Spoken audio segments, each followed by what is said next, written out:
Papa Désiré, tu peux couper pour commencer ici. Nous allons prendre notre Bible sur Matthieu, chapitre 7, à partir du verset 24 jusqu'au verset 27. Nous allons nous mettre debout pour lire ensemble, s'il vous plaît. Nous allons honorer la parole de Dieu. Nous allons lire tous ensemble. 1, 2, 3.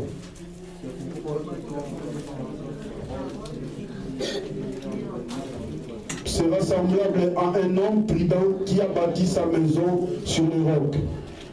La pluie est tombée, les torrents sont venus, le vent a soufflé et se sont jetés contre cette maison et n'est point tombée parce qu'elle était fondée sur les rocs.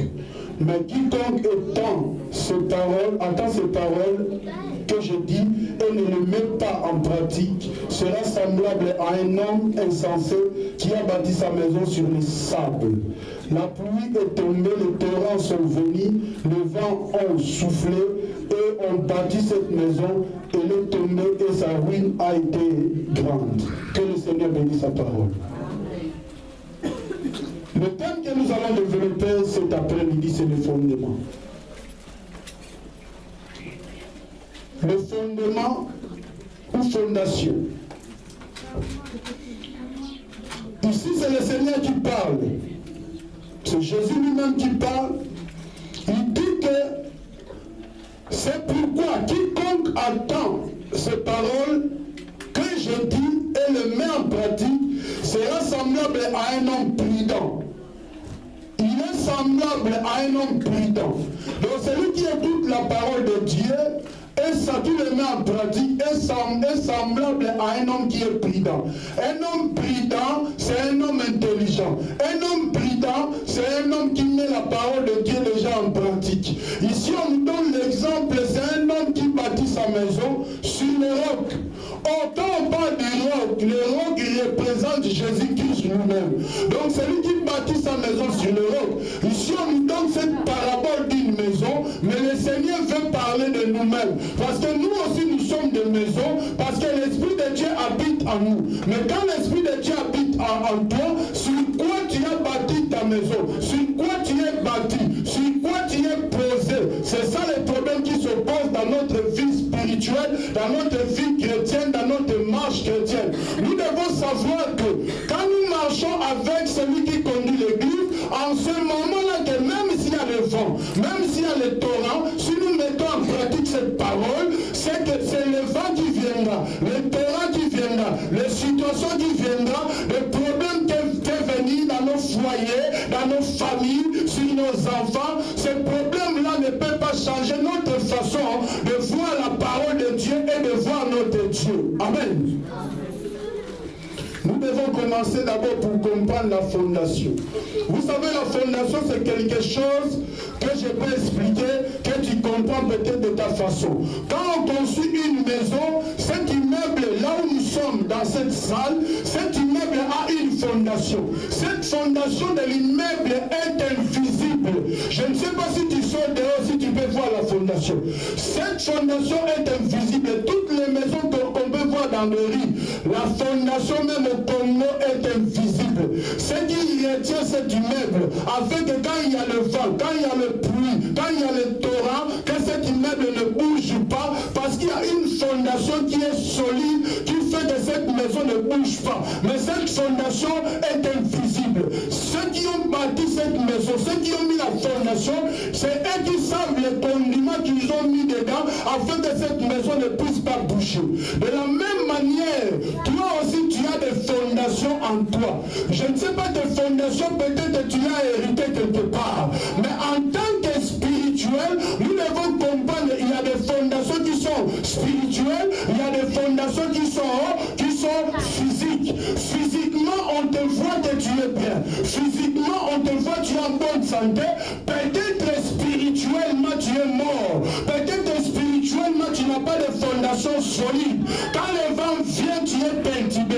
Quand le vent vient, le torrent vient, peut-être tu es traumatisé. Pourquoi, mon frère, ma soeur? Peut-être que les fondations que tu te poses, ces fondations-là ne sont pas pas solides. Ces fondations-là ne sont pas stables. Ces fondations-là ne sont pas vraiment spirituelles. Si c'est spirituel, peut-être spirituel dans le monde des ténèbres. La fondation qui est claire, c'est la fondation de Jésus-Christ de Nazareth lui-même. Laisse-moi t'expliquer encore. Nous devons comprendre, avant de comprendre toutes les choses, nous allons lire sur Lamentation 5. Quelqu'un dans la salle peut nous le lire. Lamentation 5, verset 7. Là où Jérémie se plaide, nos pères ont péché. Ils ont commis de l'iniquité. Mais nous payons le prix pour cela. Lamentation, je crois, 5, 7. Lamentation 5, 7. Nos pères ont péché, ils ne sont plus là. C'est nous qui supportons les conséquences de leur faute. Amen. Nos pères ont péché. Mais c'est nous qui supportons les conséquences de l'erreur. Donc ça c'est un prophète qui prophétise, qui parle. Pourquoi? Parce qu'Israël, il marche avec Dieu. Quand il marche avec Dieu, il y a un temps où Israël a adoré Baal. Ils ont abandonné le véritable Dieu. Donc ils ont détruit les fondations qui étaient de Dieu. Ils ont maintenant suivi d'autres fondations que l'Éternel les avait interdites. C'est pour cela ici, Jérémie a compris, il dit que c'est eux qui subissent les conséquences de leur faute. C'est pour cela la Bible nous dit, l'iniquité peut être condamnée jusqu'à la 4e génération. C'est l'iniquité de leur père. Ils sont tentés de payer. Je ne sais pas, toi aussi qui es un enfant de Dieu, le fondement où tu es posé. Peut-être tu es posé sur une fondation qui est spirituelle, mais spirituelle dans le noir. Ta vie n'avance pas parce que tu as besoin d'une délivrance.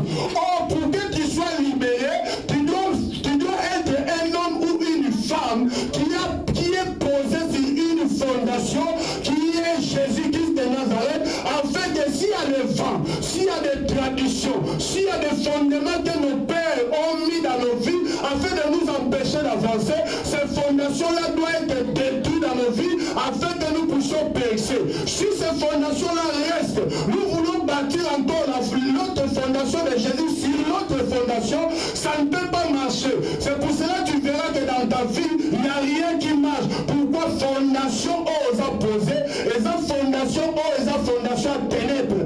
Peut-être que ton père a fait des sacrifices. Peut-être que ton père a fait des sacrifices dans des cultes qui est mystique. Peut-être que ta mère aussi a touché des mystiques. Il a fait des sacrifices démoniaques. Peut-être que toi-même, quand tu étais enfant, on t'a lavé par quelque chose que tu ne savais même pas. Dans l'ignorance, mon frère, ma soeur, on peut poser des fondations qu'on ne peut pas comprendre. Pourquoi? Parce que nos parents étaient ignorants, nos grands-parents étaient ignorants, et ils ont posé des fondations qui ne sont pas stables. Mais maintenant, nous sommes devenus des chrétiens. Les fondations où eux, ils ont posé, ces fondations-là nous réclament, afin que nous ne puissions pas avancer, nous puissions reculer toujours, afin que nos vies ne soient pas dans la joie, nos vies soient toujours dans la tristesse, dans des problèmes. C'est pour cela que nous devons mettre des fondations qui sont solides. Les fondations solides ne peuvent pas être visibles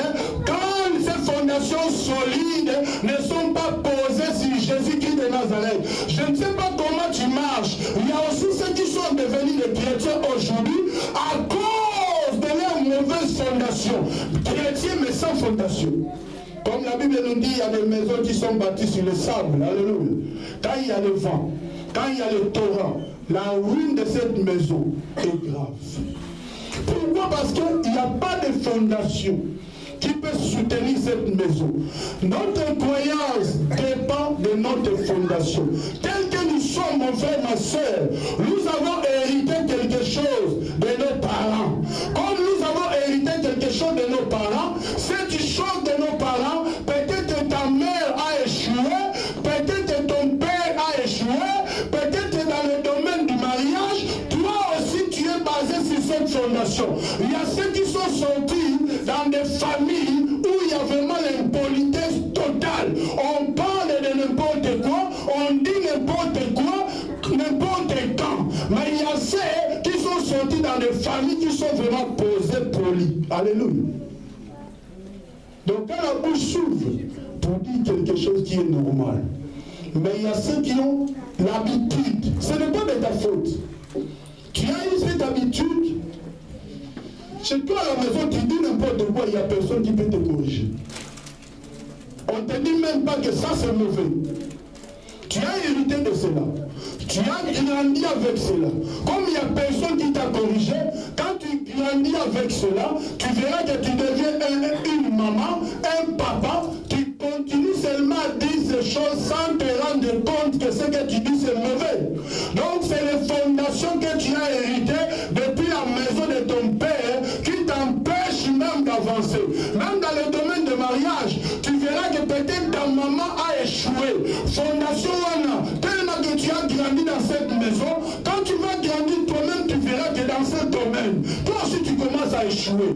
Tu dois maintenant te réveiller pour comprendre que non, je suis posé sur quelle fondation pour que je puisse échouer. Parce que moi je suis un enfant de Dieu, je dois réussir. Donc c'est que ma fondation n'est pas bonne. Cette fondation c'est invisible. Comme je vous avais dit, une maison comme cette immeuble, on peut sortir dehors, on ne peut pas voir la fondation. Notre fondation aussi, ce qui est spirituel, on ne peut pas aussi le voir. Donc tu dois seulement discerner, tu dois faire l'analyse toi-même pour comprendre au moins d'où tu viens, d'où tu es sorti, comment est la situation dans ta famille. C'est là qui va déterminer encore la fondation. Peut-être ton père a échoué dans ce domaine tel, toi aussi si tu veux percer, tu verras que tu vas échouer. Pourquoi? Tu as hérité quelque chose de la maison de ton père. Peut-être ton père a fait des sacrifices par rapport à tous ses enfants. Cette fondation que ton père a posée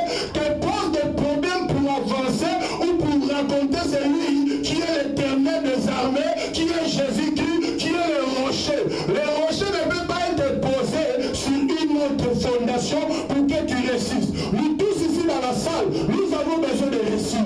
Même les enfants qui ne sont pas encore chez eux, ils pensent à réussir dans la vie. Pourquoi nous pensons à réussir dans la vie? Dieu nous a créés pour réussir. Mais comment tu peux réussir si tu n'es pas posé sur les bonnes fondations? Alléluia. Donc notre fondation doit être bonne spirituellement. Spirituellement si c'est mauvais. Parce que quand on parle de spiritualité, il y a le monde des ténèbres, il y a la lumière qui est Jésus-Christ de Nazareth.